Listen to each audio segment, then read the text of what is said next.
Hello students, welcome to Learn Me Now. Today we are going to learn narration or direct and indirect speech. Narration को ही direct and indirect speech भी कहा जाता है। तो narration क्या है? Narration का अर्थ होता है नरेट करना, कहना, किसी की कही हुई बात को फिर से कहना।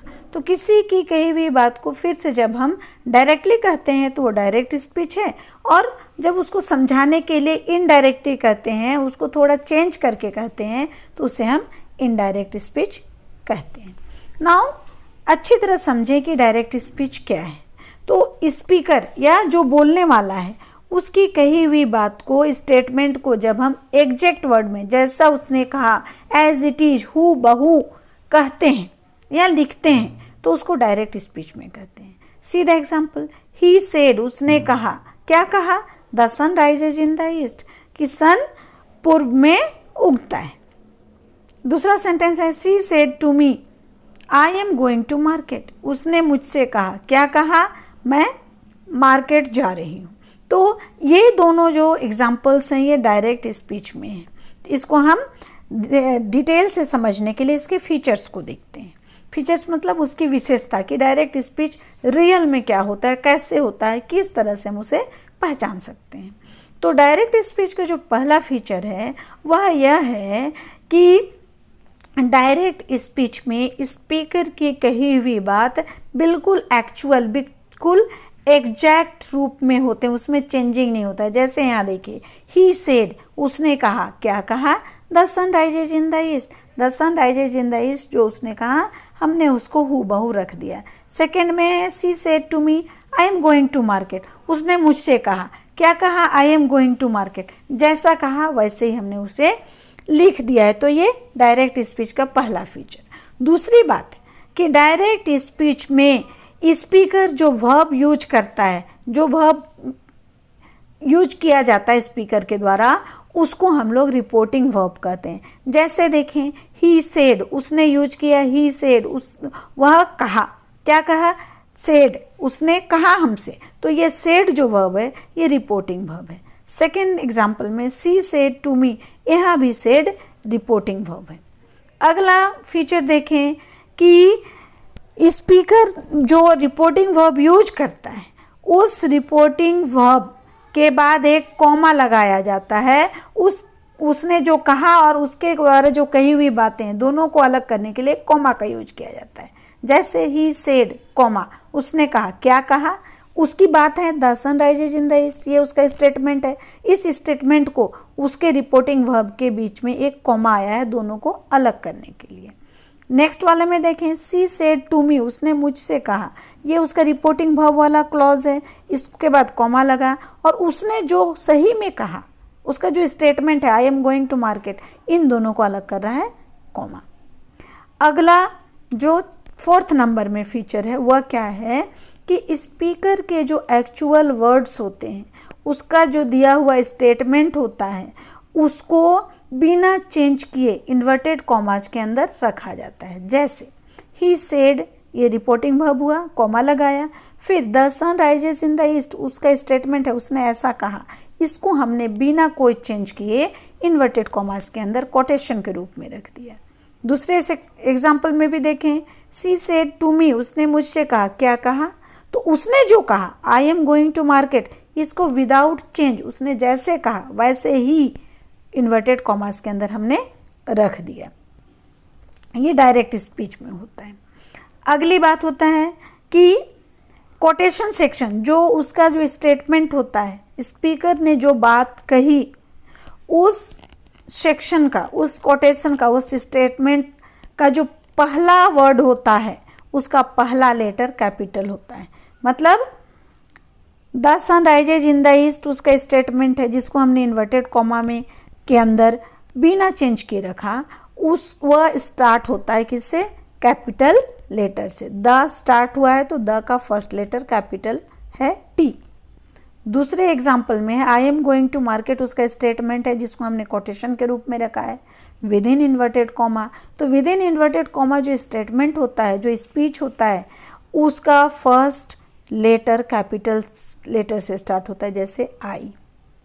अगली बात क्या है कि डायरेक्ट स्पीच में जो इन्वर्टेड कॉमाज के बाहर जो क्लॉज रखा जाता है उसको रिपोर्टिंग क्लॉज कहते हैं, और जो इन्वर्टेड कॉमास के अंदर रहता है इनसाइड उसको रिपोर्टेड स्पीच कहते हैं। जैसे देखें, ही सेड एक क्लॉज है, the sun rises in the east another clause है। तो ही सेड ये इन्वर्टेड कॉमास के अंदर नहीं है, इसमें हमारा रिपोर्टिंग वर्ब है। तो इसमें जो क्लॉज है, क्लॉज क्या होता है, सब्जेक्ट और प्रेडिकेट। तो ही सेड ये रिपोर्टिंग क्लॉज है।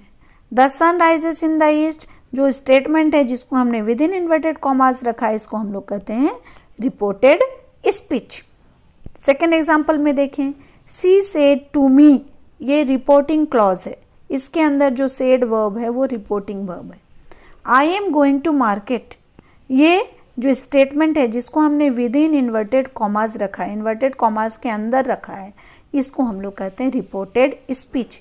क्योंकि जो हमारा सब्जेक्ट है रिपोर्ट कर रहा है, मतलब बतला रहा है, उसकी बात को हम कह रहे हैं, तो ये रिपोर्ट कर रहा है। रिपोर्टिंग सब्जेक्ट सी या ही यहाँ पर जो है वह जो वर्ब बोल रहा है वो दोनों सेड है, रिपोर्टिंग वर्ब सेड है, और उसने जो कहा वो एक स्पीच है, उसका स्टेटमेंट है, उसका एक सेंटेंस है, उसको हम लोग रिपोर्टेड, चूंकि उसने रिपोर्ट किया है इसलिए ये रिपोर्टेड स्पीच कहलाया।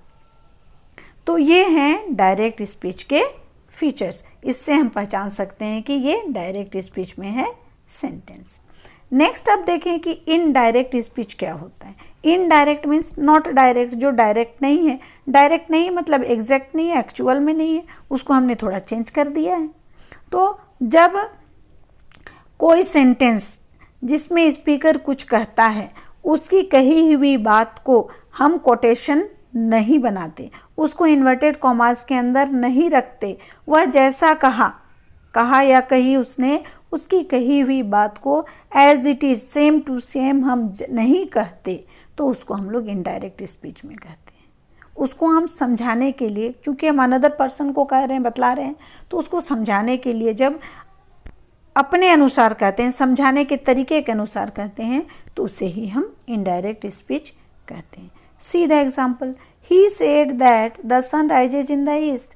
हमारा जो सेंटेंस था he said the sun rises in the east, ये डायरेक्ट फॉर्म में था। उसने कहा सूरज पूरब से उगता है।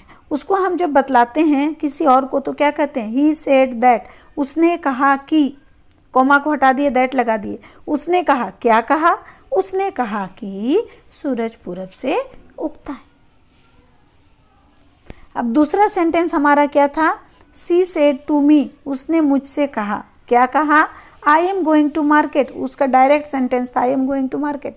अब हम किसी तीसरे पर्सन को जब समझा रहे हैं तब क्या कहते हैं, सी टोल्ड मी, उसने कहा, तो मुझसे कहा मतलब मुझे बताया, तो इसलिए हमने सेड को क्या कर दिया, टोल्ड में बदल दिया। उसने मुझे बताया, क्या बताया, कि वह बाजार जा रही थी, क्योंकि वह पहले की बात है, अभी नहीं कह रही है, वह पहले मुझसे उसने कहा था कि वह बाजार जा रही थी। तो according to the tense, according to the time, according to the place, हम जब उसको चेंज करके, उसकी कही हुई बात को थोड़ा सा चेंज करके समझाने के लिए कहते हैं, तो वह इनडायरेक्ट स्पीच में कहलाता है।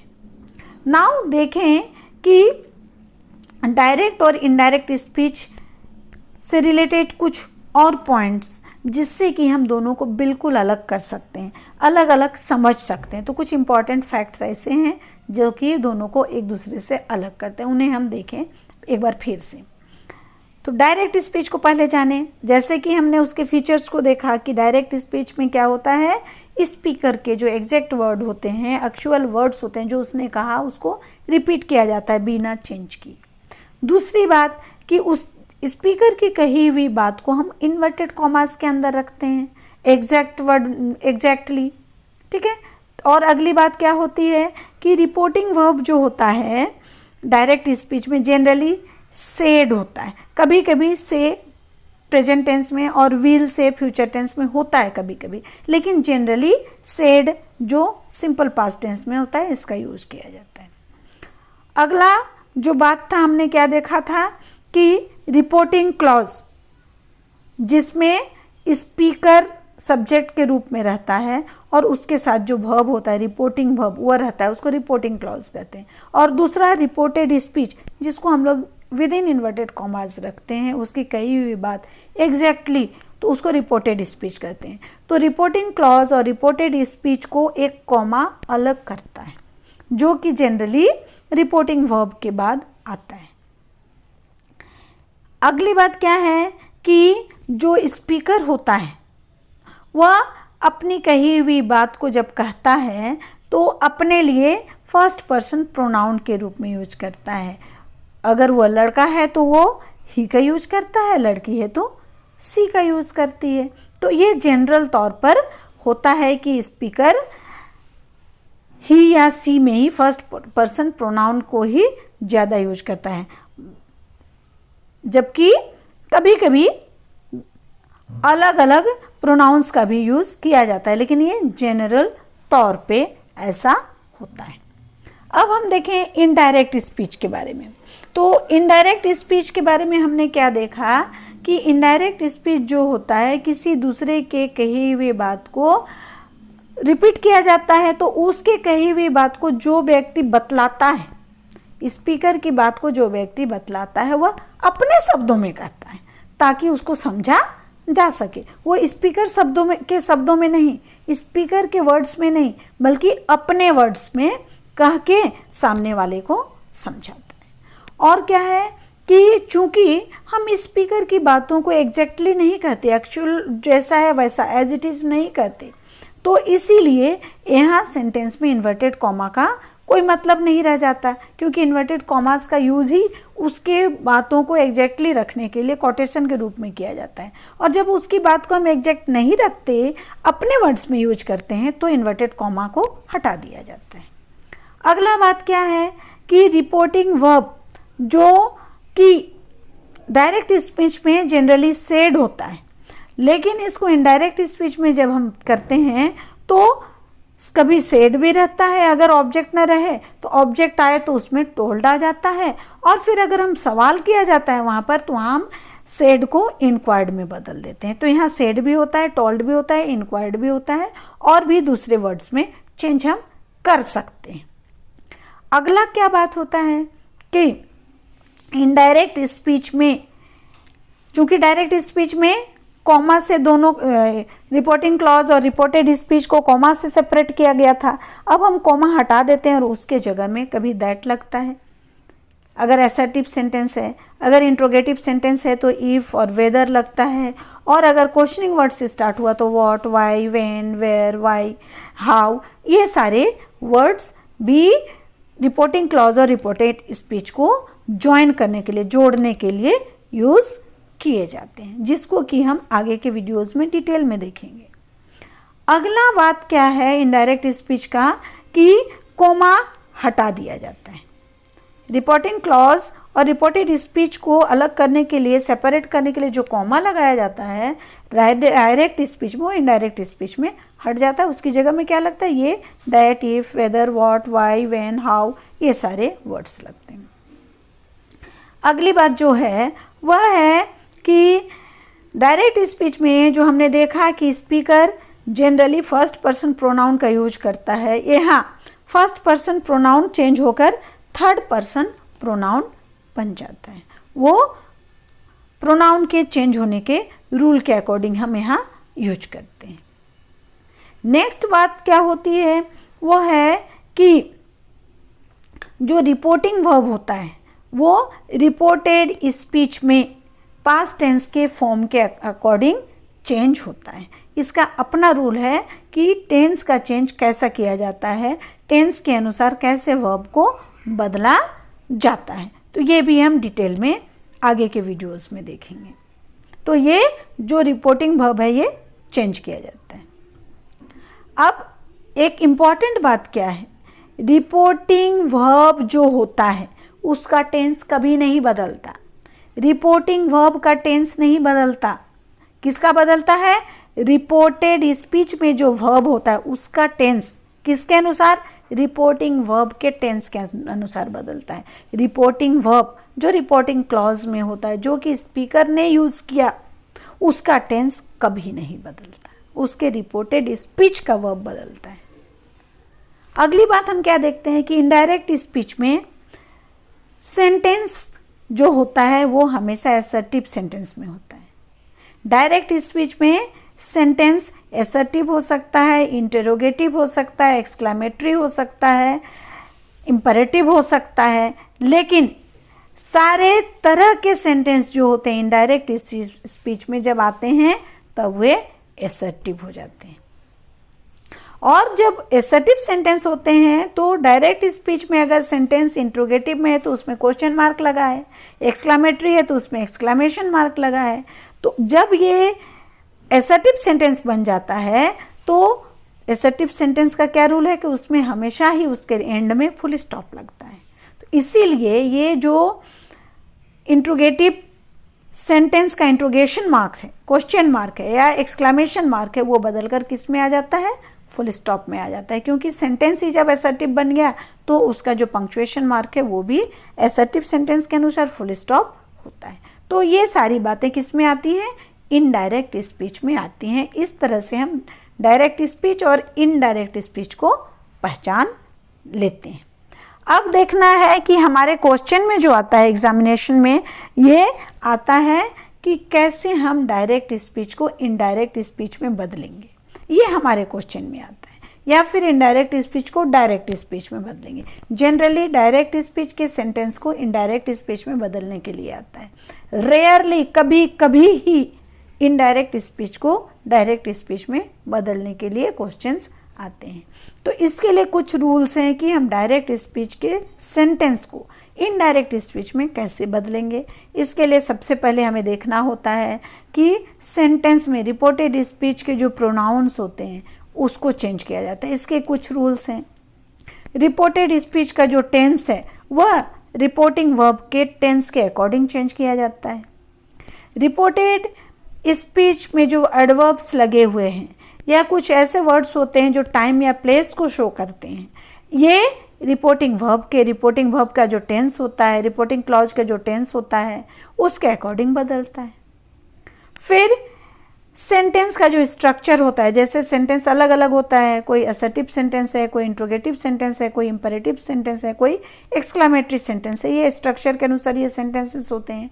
तो ये सेंटेंसेस में भी चेंजिंग किया जाता है, क्योंकि अभी अभी मैंने बताया ना कि लास्ट वाला नंबर 9 क्या बताया था कि जितने भी तरह के सेंटेंस होते हैं वे किस में बदलते हैं, असर्टिव में बदलते हैं। तो इसके भी कुछ रूल्स हैं कि सेंटेंस को, असर्टिव सेंटेंस को कैसे हम इनडायरेक्ट स्पीच में बदलेंगे, इंट्रोगेटिव सेंटेंस को कैसे इनडायरेक्ट स्पीच में बदलेंगे, इंपरेटिव सेंटेंस को डायरेक्ट से इनडायरेक्ट कैसे बनाएंगे और एक्सक्लेमेटरी सेंटेंस को डायरेक्ट से इनडायरेक्ट कैसे बनाएंगे। सबके अलग अलग रूल्स हैं जिसको कि हम आगे के वीडियोस में पढ़ेंगे। सो स्टूडेंट्स, आई होप कि नरेशन क्या है, इसमें इस डायरेक्ट स्पीच और इनडायरेक्ट स्पीच जो है वह क्या होता है, डायरेक्ट स्पीच क्या होता है, इनडायरेक्ट स्पीच क्या होता है, दोनों को हम कैसे पहचानेंगे, उनके क्या क्या इंपॉर्टेंट पॉइंट्स हैं, उनके क्या फीचर्स हैं, इसके बारे में आप अच्छी तरह समझ गए होंगे। सो आपको मेरा ये वीडियो कैसा लगा इस पर कमेंट करें। अगर पसंद आया तो लाइक करें, अपने फ्रेंड्स से शेयर करें, और आज तक आपने अगर मेरे चैनल को सब्सक्राइब नहीं किया है तो आज ज़रूर से ज़रूर कर दें, जिससे कि इसके बाद के आने वाले वीडियो जो हम रूल्स पढ़ेंगे उसका नोटिफिकेशन आपको टाइम पर हो सके। थैंक्स।